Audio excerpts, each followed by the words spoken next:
Hi everybody, Tim Hughes here. I'm the CEO and co-founder of DLA Ignite. Today I've got Dave Linthicum, and what we're going to be doing is we're going to be talking about Agentic AI fundamentals. What is it? What does it mean? What can it do for you? All of these things. Before we dive in, David, where can people find you? Yeah, I got two YouTube channels, a Cloud Computing Insider. I'm at about 250,000 subscribers out there. Also a new YouTube channel called David's Not AI. I'm pushing about 50,000 subscribers. Check my stuff out on LinkedIn. I also have 17 books out, including a book on cloud computing governance that just dropped yesterday. And it's interesting because I found you because I did your course on LinkedIn, and I thought this is just excellent. And because of that, I was out there learning stuff about AI. So I reached out to you and said, you've got to come on and come on my podcast and talk about this. So thank you for coming on. My pleasure. So Agentic AI, for people out there like me that doesn't know anything about it, can you define it and explain to us what it actually means?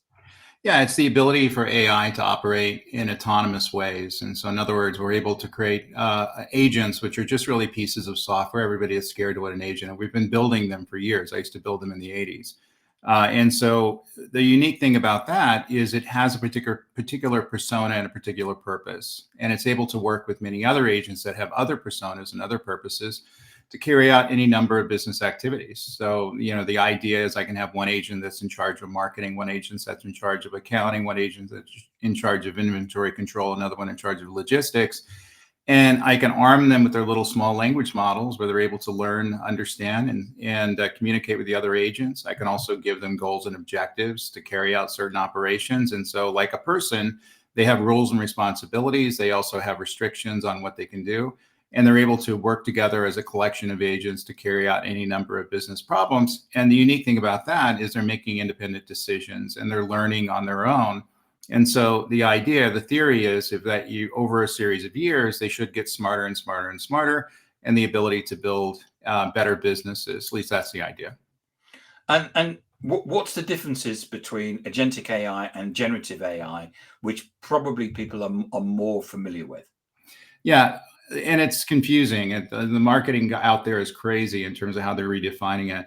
So you got to remember, agentic AI can use generative AI. And so a generative AI small language model can be part of an agent.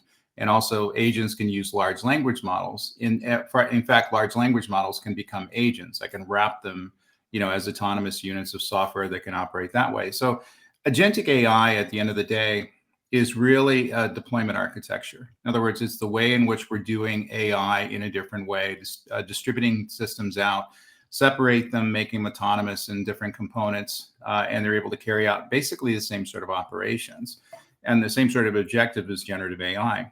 Generative AI is a form of machine learning. And the reason it got very interesting in 2022 when ChatGPT came out is not that it had that many additional capabilities, but we had the ability to make it more useful. In other words, we can have it write letters, we can have it write books, we can have it write articles, we can have it generate invoices, we can have it look at massive amounts of data and make determinations around the data, do predictive analytics, things like that. And it puts it in the hands, since it's a natural language model, into the hands of the humans that know how to use it. So everybody got excited about it, not because it was, huge amounts of differences in the power of AI, but suddenly we had the ability to communicate, chat with it, and it had the ability to carry out certain operations, including generate purpose-built information. I can generate reports, I can write a song about myself, I can create a video, I can create an image. And so that's kind of the magic of it. And so OpenAI and all the researchers that got up to generative AI, it was a huge breakthrough. Agentic, not as much. Agentic basically was an old form of deploying AI models. People have been using it for a long period of time.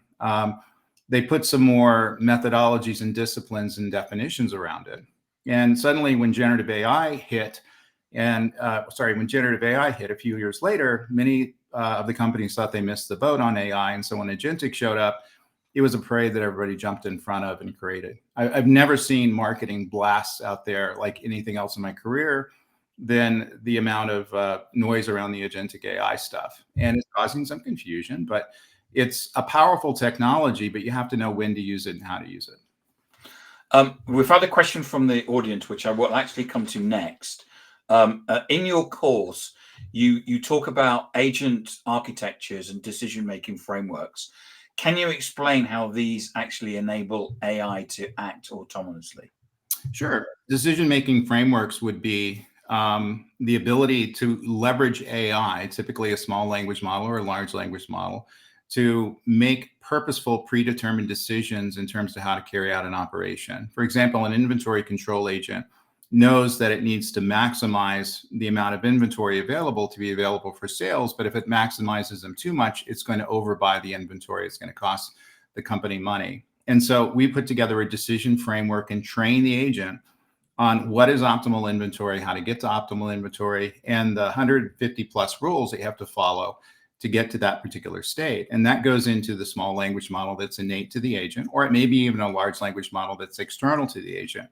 But the agent has goals and objectives. In other words, it carries out, you know, remember iRobot with Isaac Asimov. In other words, they have certain goals and objectives, very similar things, Yep. where it has rules for the road in terms of how it's going to do its job. And we put a command in there that you need to minimize inventory costs, but you need to maximize inventory availability. And that's true that I actually wrote an agent that did that. And then it has to take these things out and figure out the best way to do that. And we do give it training in terms of how to remove inventory and put inventory in it. But eventually it becomes to figure things out itself. It makes decisions on its own, like you and I do every day when we, navigate life. Yep. And it gets smarter and smarter and smarter. It's able to take the outcomes, able to try different things, able to work with other agents, able to, leverage AI as a force multiplier for its duties, and then just carry out any number of things around the decision framework that we've given it. But it's a very narrow thing. You got to remember these agents are not very helpful if we consider them mass complex things. We can't make an ERP system an agent. They do very narrow tasks. They carry out a very narrow set of functions, and they make very narrowly defined decisions, but they're able to do that, hopefully, once they're able to learn over a few years, better than anybody out there, and certainly than any human. At least that's the idea. And then they're able to work with other agents, very much like a company, and that's the way I explain it in my class, where they carry out particular roles. And if they function together as a multi-agent system, they're able to carry out any number of things, and they're able to improve each other by working together on running a company or doing whatever things they need to do. I want to come back to multi-agents in a moment, but we've had this question here from David Lentz that basically says, the question I have is how your AI automation running? Is it on servers in the cloud? Do you ever need resilience and redundancy, or are these mini AI automations? David, that's an excellent question. And the reality is they can run anywhere, and that's the power of them. An agent system I built many years ago, it had agents that operated on oil derricks that were running all over South America because they had a limited number of bandwidth to get information back to a centralized computer. And so it ran on a little computer PC, in essence, that was sitting next to each one of the derricks. 2,000 of them ran. So basically you can run them anywhere in any kind of a cluster that you need. And that's the beauty of them. So they're autonomous, so they can be distributed. They're communicating together, usually with the network. So they have to have network connectivity back to them. And I can run them on my watch. At least Apple Intelligence should have been there 6 months ago, never showed up. I can run on my phone. I can run on my Mac. I can run it on my mainframe. I can run it on my LAMP-based computer.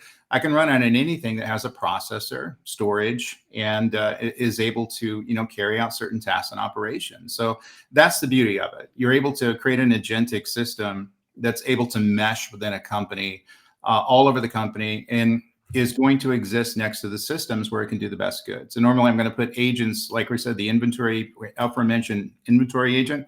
I'm going to put that nearer to the inventory warehouse where it's able to communicate better to those environments. I'm going to put the other agents in other geographic locations because it's able to better carry things out. Your reliability question, given the fact that the whole internet blew up and twice last couple of weeks, you have to set them up if they're very important and they're bet the business kinds of systems, like any other system that's out there. You have to set them up with dual redundancy. You have to have reliability and failover capabilities, which is a bit more complex with agents, but it can be done. In many cases, people are building agentic AI systems. It's not going to cost the business that much if it's down for a few days, so they can take less of an expensive approach. But if people are doing this thing where our agents, if their agentic system stops running, it's going to be $10,000 an hour, and that's real money that businesses are losing. Then it does make sense for us to create a redundant system that's able to take over as the other agents take over. In some instances, I can have like an inventory agents that we just described. I can have it running near the inventory system. I can have it running on a remote, hardened data center.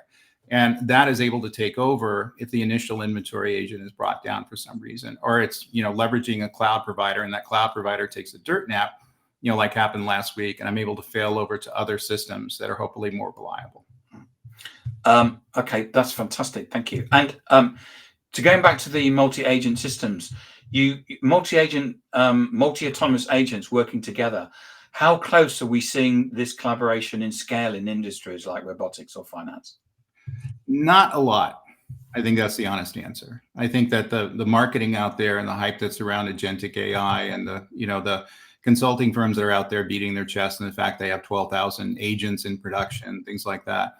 Most enterprises who are going to consume this stuff have taken baby steps toward the agentic stuff. Well, most of the stuff I see these days are going to be very unimpressive, very simple systems that are carrying out narrow operations that they got built as a prototype, in a couple of months. And they're running fine, but there's nothing game changing out there in terms of our ability to leverage agents as a true force agentic AI is a true force multiplier for the business. And I think that's the way we always adopt technology. If you remember the adoption of cloud 15 years ago, everybody thought there was a huge party going on and we weren't invited. But the reality is the enterprises had a slow incremental adoption of it over time and made very careful steps because a couple of things. Number one, they don't like risk. And number two, they don't have that much money. So you can't just generate money to invest in these new technologies, including cloud and agentic AI. They're willing to move after it, but they're going to do so in an incremental pace. So there's a huge gap between what we're seeing out there in terms of how the industry is hyping it right now and the marketing dollars that are there with what's actually going on for the end users. You also talk about AI to AI communication and negotiation. What are the current challenges or breakthroughs in getting agents to cooperate efficiently?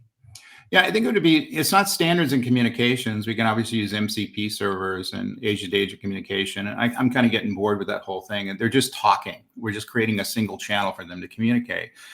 But it would be the ability to have a negotiation protocols in terms of how they're going to communicate. That's a bit more of a problem. So communication is not a problem. If I have a network, I can communicate agent to agent. But the ability to negotiate certain decisions and the ability to collaborate on decisions between two or more agents is something that I think is a problem. We don't know standard way to do that. We don't know, frameworks to set them up. Every developer is going to set them up differently. I would set them up differently than if I developed than you would. And that becomes an issue because suddenly, if everybody's not on the same channel in terms of how negotiations are going to occur and how data is going to be stored and dealt with when intra-agent, then they're not very useful because I can't talk to your agents that you build because we didn't closely collaborate on it. You can't talk to my agents. And, people will say, well, we're all running MCP. It doesn't matter. That's just a communication mechanism and the ability to set up a service that does something consistent, we're able to use over and over again. But as far as the deeper negotiations in terms of how it embeds in the decision frameworks of each of the agent, that's something we haven't figured out yet as a commonality yet. I think that's the next step. I think in 2026, 2027, we're going to be talking about inter-agent negotiations, inter-agent processing, and the ability to get to the same channel and how these damn things communicate one to another and add value. David's come up with another question. Oh, cool. Which is, so how are your agentic AI tasks orchestrated, centrally managed, or distributed across services, which I know is part of your course as well? Yeah, and David, you are a great straight man. Excellent questions. The reality is when you do an agentic architecture, you can set them up both ways. In other words, I can set them up where they are peer-to-peer relationship, where everybody has, in essence, the same rank and function. They're able to communicate one to another, just like you would peers in an organization without a leader, and then can collaborate on decisions, things like that. And obviously, there has to be consensus reached. If no agent has more power over the other, there has to be a certain amount of negotiation that occurs between those agents to carry things out. Sometimes a better way to do it would use kind of an autocratic relationships. In other words, I have a central control agent, which is the boss of other 100 agents that exist in the multi-agent system, and they're able to coordinate. It's able to coordinate and carry out certain activities, including orchestration. So if orchestration is occurring in a peer-to-peer relationship, I have to come to a consensus on what we're orchestrating and how to carry something out, and have to come to a sync in terms of priorities, who's going to do what first and how it's going to be carried out, how that's going to be passed on to other agents, things like that. Fortunately, agents are computers, and so they can figure this out in a couple of seconds. It doesn't take, like if we try to do it as humans, it's going to take a couple of months of meetings, but they're able to carry it out. But an easier, more consistent architecture in many cases is going to be centralized control, where you have a single agent that's going to be master relationship of the other agents and is able to control them and carry things out. And the agents will, in essence, act as subordinates. In other words, they're always going to defer to the command agent, whatever you want to call it. I've heard everything in the world call that thing. And it's going to orchestrate and carry things out. It's going to define the sequence. It's going to find who's doing what, when, how, at what time. And if you're architecting these things, that's a bit of an easier way to do it. When I teach Agentic AI in my generative AI class, I always tell them, do that first, carry that out. Once you get very good at that, then you can go to the peer-to-peer relationships, because those are going to be more complex. You can even get more complex out of that. You can go to multiple peers and different agent clusters that have different roles and responsibilities, and you can go nuts in terms of the number of agents and the granularity and how you're able to define them. We've also had a question from Charles Lane, who says, what benefits, if any, would implementing agentic AI would have for workflows that are deterministic and therefore can be automated with or without AI reasoning? I think that is, isn't it? Yeah, and I think the reality is very little benefit. And I think that's the reality of agentic that I think people aren't looking at right now, is that they're not going to be applicable, each and every business case out there. And what Charles just brought up, if someone came to me, a client came to me, and they were so we're looking at agentic AI to solve this problem that he's defining here, I would say it's probably not needed. If you want to use AI, you can use monolithic generative AI systems, even embed that in an LLM. It's going to work perfectly fine. That'll take you a month to develop. The agentic system is going to take you 6 months. One thing's going to take you $500,000. The agentic system is going to take you 10, but you're going to end up with the same problems being solved. Excellent. Thank you for that. Every new AI wave brings ethical concerns. What do you see as the most pressing ethical and societal implications of agentic AI? I think the ethical crisis we're going through right now is to stop having the CEOs threatening their employees as being replaced with AI, when there's no ability for them to do that.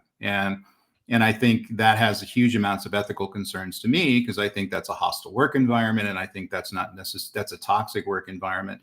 And so stop overestimating the reach and the power of these things to replace humans, because humans have a certain role and responsibilities. AI is going to be able to automate tasks. I use it all the time. It's a great productivity tool, but it can't automate creativity. It can't automate innovation, which is why we exist as humans. And the why you hire an employee, because they can figure out how to use AI as a force multiplier and put it to different purposes. So I think we see a mass of organizations out there right now that are overestimating what AI can do.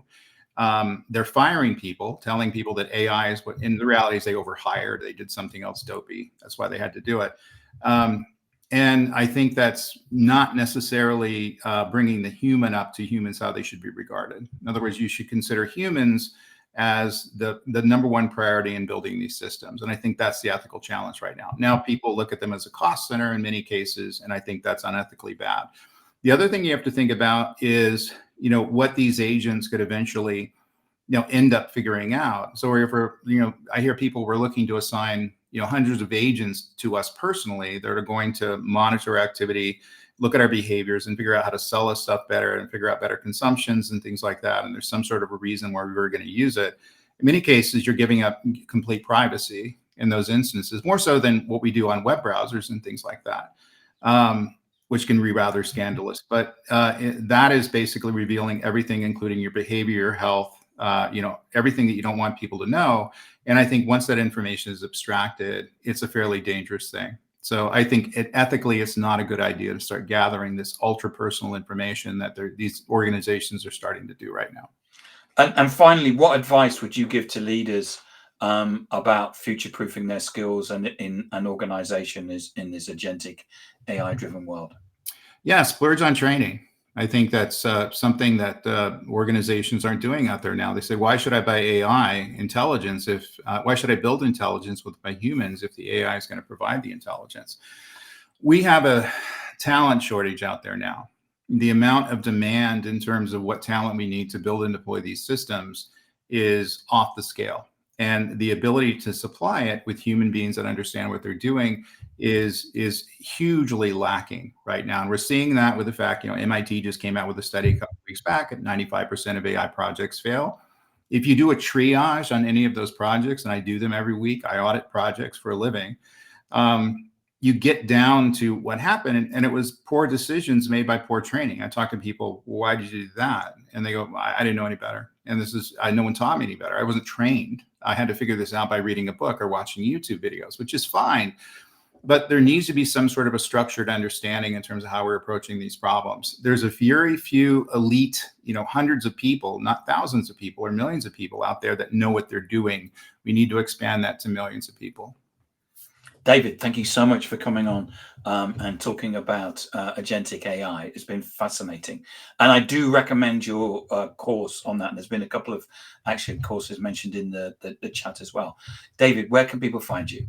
Well, check me out on LinkedIn. That's the best place to find me. Also, my YouTube channels that I mentioned earlier, Cloud Computing Insider, and David's Not AI, something I started a couple of months ago, which is basically talking like we're talking now, looking at AI as both a skeptic and an admirer.